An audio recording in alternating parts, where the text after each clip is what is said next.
నోటిని ఎంత జాగ్రత్తగా వాడితే అంత మంచిది. ఈ విషయం ఇవాళ రిషబ్ పంత్కి అర్థమై ఉంటది. ఎందుకంటే ఈ రోజు జరిగిన మ్యాచ్ గురించి ఆ రెండు టీంల ఫ్యాన్స్, మెయిన్ గా పంజాబ్ ఫ్యాన్స్ అయితే చాలా వెయిట్ చేసి ఉంటారు. ఈ రోజు పంజాబ్ వర్సెస్ లక్నో మధ్యలో మ్యాచ్ జరిగింది కదా. ఎందుకు ఈ మ్యాచ్ కోసం వెయిట్ చేసిర్రు అంటే లక్నో కెప్టెన్ చేయబట్టి. Lucknow captain Rishabh Pant season start కావడం కంటే ముందు కొన్ని కామెంట్స్ చేసిండు. ఆ కామెంట్స్ పంజాబ్ ఫ్యాన్స్ కు కోపం అనేది తెప్పించినాయి. అయితే మనోడు ఏమన్నాడు, లక్నోకు కెప్టెన్ ఎన్నికైన తర్వాత వాళ్ళ ఓనర్ సంజీవ్ గోయంకా తోటి కలిసి రిషబ్ పంత్ ఒక ఇంటర్వ్యూ ఇచ్చాడు అనమాట. ఆ ఇంటర్వ్యూలో మనోడు మాట్లాడుకుంటా, ఈ యాక్షన్ టైంలో పంజాబ్ దగ్గర ఎక్కువ పర్స్ మనీ ఉండే, వాళ్ళు నన్ను ఎక్కడ కొంటారో అని నేను భయపడ్డా, కాకపోతే వాళ్ళు కొనలేదు, లక్నో వాళ్ళు నన్ను కొన్నారు, అందుకు నాకు చాలా సంతోషంగా ఉన్నది అనుకుంటే మనోడు కామెంట్ చేసిండు. దాంతో పంజాబ్ ఫ్యాన్స్ అనేది సీరియస్ అయ్యారు. అయితే ఐపీఎల్ లో పంజాబ్ జట్టు యొక్క హిస్టరీ అనేది మన అందరికి తెలిసిందే, ఎప్పుడు లాస్ట్ లో ఉంటది. ఇప్పటి వరకు 18 సీజన్లు ఆడింది కానీ రెండు సార్లు ప్లే ఆఫ్స్ అనేది క్వాలిఫై అయింది. అందులో ఒకసారి ఫైనల్ పోతే ఇంకోసారి ప్లే ఆఫ్స్ క్వాలిఫై అయ్యారు అంతే. కానీ లక్నో ఇప్పటికి ఆడిన 3 సీజన్లలో 2 సార్లు క్వాలిఫై అయింది, ఇది 4వ సీజన్ వాళ్ళకు. కానీ పంజాబ్ కేమో ఇది 18వ సీజన్, కానీ ఇప్పటి వరకు జస్ట్ 2 వాటిలో క్వాలిఫై అయ్యారు. అది ఐపీఎల్ లోనే పూర్ పర్ఫార్మెన్స్ టీమ్ అన్నమాట పంజాబ్. అందుకే ఎక్కడ పంజాబ్ పోతున్నావు అని భయపడ్డా అనుకుంటే రిషబ్ పంత్ అన్నాడు. కాకపోతే ఇక్కడనే కదా ఒక కెప్టెన్ అంటే ఏంటిది అనేది తెలిసేది. మంచిగా ఆడే టీంను, ట్రోఫీలు గెలిచే టీముల్ని ట్రోఫీలు గెలిపిస్తే వాళ్ళు కెప్టెన్లు గారు. ఇటువంటి ఒక పూర్ పర్ఫార్మెన్స్ చేసే టీమును, ఇటువంటి ఒక పూర్ బ్యాక్గ్రౌండ్ అంటే ఐపీఎల్ లో ఇప్పటి వరకు 2 వాటిలో ప్లే ఆఫ్ క్వాలిఫైర్ 18 సీజన్లలో అంటేనే వాళ్ళ పర్ఫార్మెన్స్ మనం అర్థం చేసుకోవచ్చు. అటువంటి టీమును ప్లే ఆఫ్స్ కు తీసుకుపోయినా కూడా వాళ్ళను ట్రోఫీ గెలిపించినంతే. కాకపోతే ఎప్పుడు ట్రోఫీ గెలిచే టీమును తీసుకుపోయి ట్రోఫీ గెలిపిస్తే పెద్ద పేరు అనేది రాదు.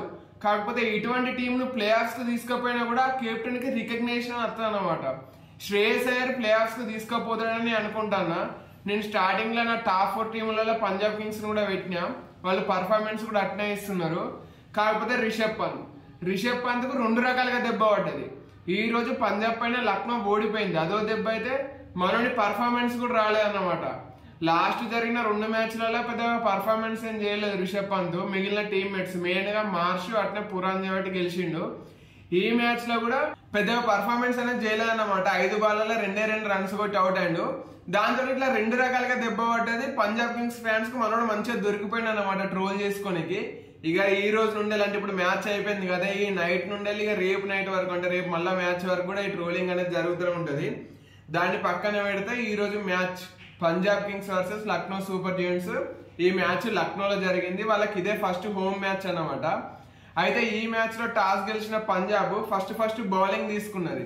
ఇది కొత్త వికెట్ కాబట్టి ఈ వికెట్ ఎట్లుంటామో తెలియదు కాబట్టి బౌలింగ్ తీసుకుంటున్నామని శ్రేయస్ అయ్యర్ చెప్పిండు.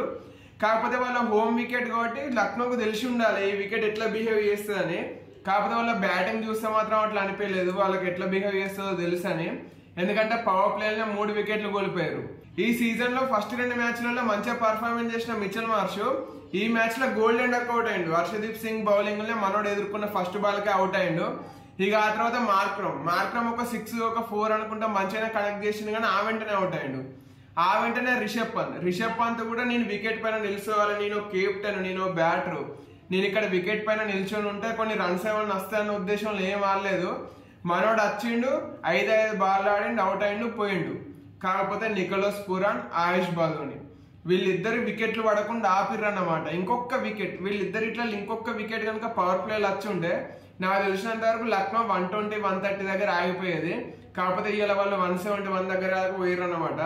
దానికి కారణం ఫస్ట్ నికోలస్ పురాన్, ఆయుష్ బాదోని వీళ్ళిద్దరు ఇంకో వికెట్ పడకుండా ఆపిర్రు.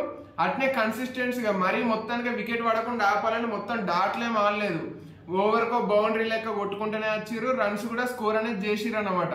అందుకే స్కోర్ బోర్డు ఒక దగ్గర స్టిక్ కాకుండా మెల్లగా ముందరికనేది పోతూనే ఉన్నది. అది అందువల్లనే వాళ్ళు లీడ్ దాకా వచ్చిర్రు.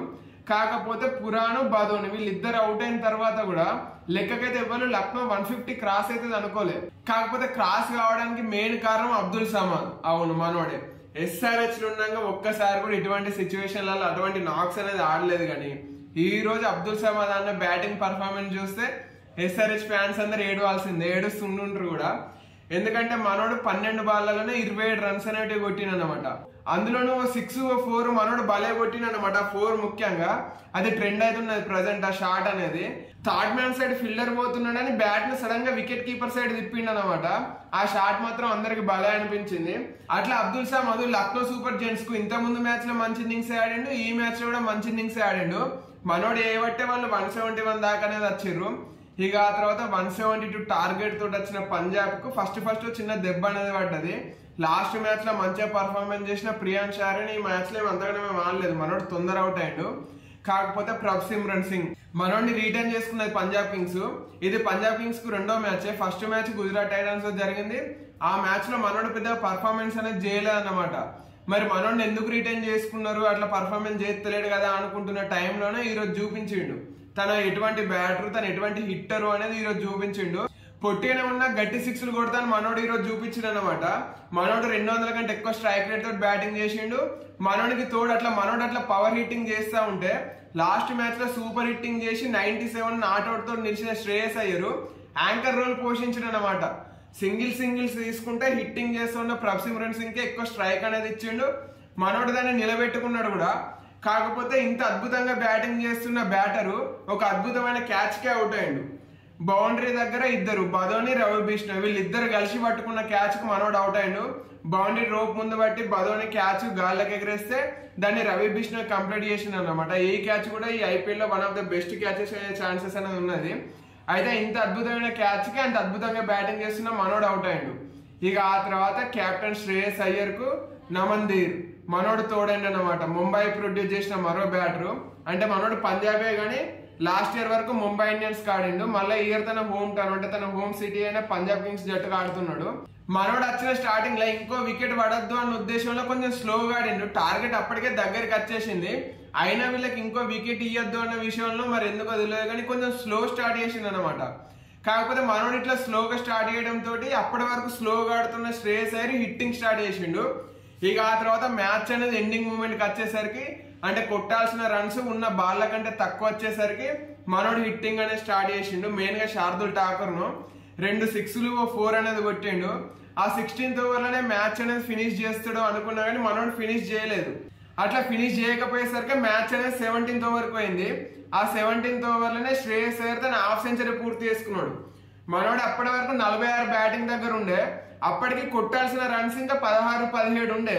కాకపోతే నమన్దీర్ హిట్టింగ్ చేయబట్టే ఒకటేసారి ఒక్క రన్ క్యాచ్ చేసింది. స్కోర్స్ ఈక్వల్స్ అయినాయి. కాకపోతే మనోడు ఆ సింగిల్ చేయకుండా నెక్స్ట్ ఓవర్ లో శ్రేయస్ అయ్యర్ కు బ్యాటింగ్ వచ్చింది. ఆ ఓవర్ లో ఫస్ట్ బాల్ డాట్ చేసిన అయ్యర్ సెకండ్ బాల్ లో 6 కొట్టి తన హాఫ్ సెంచరీ పూర్తి చేసుకున్నాడు. అట్లా లాస్ట్ మ్యాచ్ లో 97 నాట్అవుట్, ఇప్పుడు 52 నాట్అవుట్ అన్నమాట. శ్రేయస్ అయ్యర్ ఎప్పుడైతే బీసీఐ కాంట్రాక్ట్ లోకి వెళ్ళి పోయిండో అప్పుడు ఫుల్ ఫామ్ లో ఉన్నాడు. ఛాంపియన్స్ ట్రోఫీలో అదే చూపించిండు.